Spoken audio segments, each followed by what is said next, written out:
Hey, more public schools. This is Rusty Anderson from the MPS EdTech department. Happy Friday.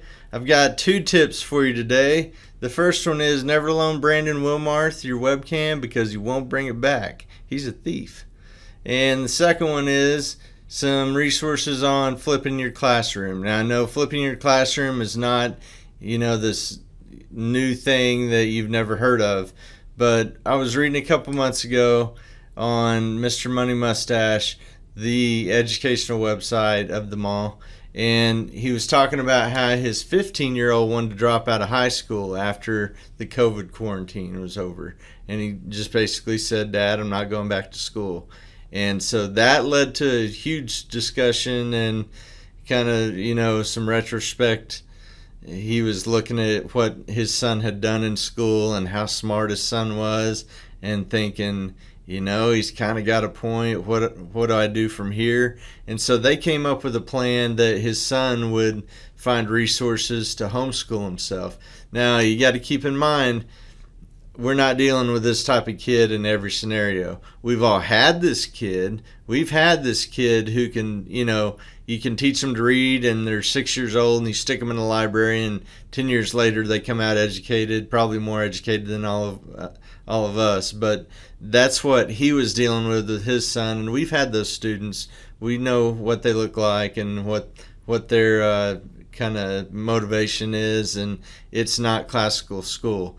But if you could use some of these tools to flip your classroom and make your students get interested enough to do something outside of the room, bring it back with some ideas of their own for a fresh perspective, that's what we're looking at. So one of the links I'm sending you in the email is going to be this video, which is Mr. Money Mustache Jr. talking about his experience. And this is from April of this year when the article came out.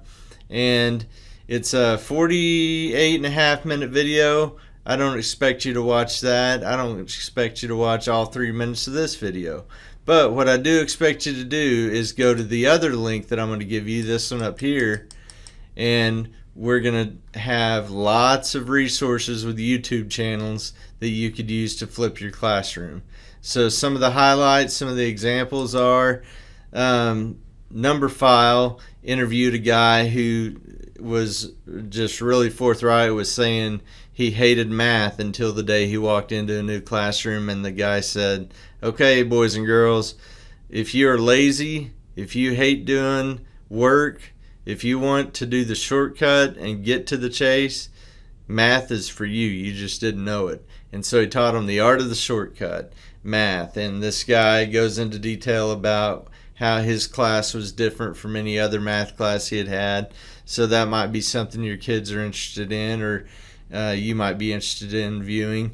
Another one is Tom Scott. This guy, he will take you all over the place. He'll take you to places like zero gravity planes in this video. He'll take you to historical places and just give you background and history while he's actually staring at this famous place and walking you through it. He's really good about doing some Shakespeare stuff for the English people, linguistics in general. I mean, try finding that on YouTube. That's entertaining and not dry as can be. So Tom Scott's a good one. And for the most part, we're just talking about flipping that classroom enough to where everybody can do their background knowledge. Like I used to have students read articles before they would come to class and have depth of knowledge questions to ask one another, so that we were having an intelligent conversation, and it wasn't just based on what they came up with at the moment. They'd given it some thought, and we'd given it 24 or 48 hours to kind of settle, and they could come up with good quality conversation that we'd have in the classroom. So that's what I've got for you this week. I hope it was helpful. Dig into these videos and see what helps flip your classroom.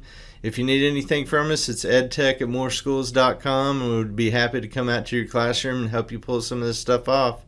All right, have a good weekend.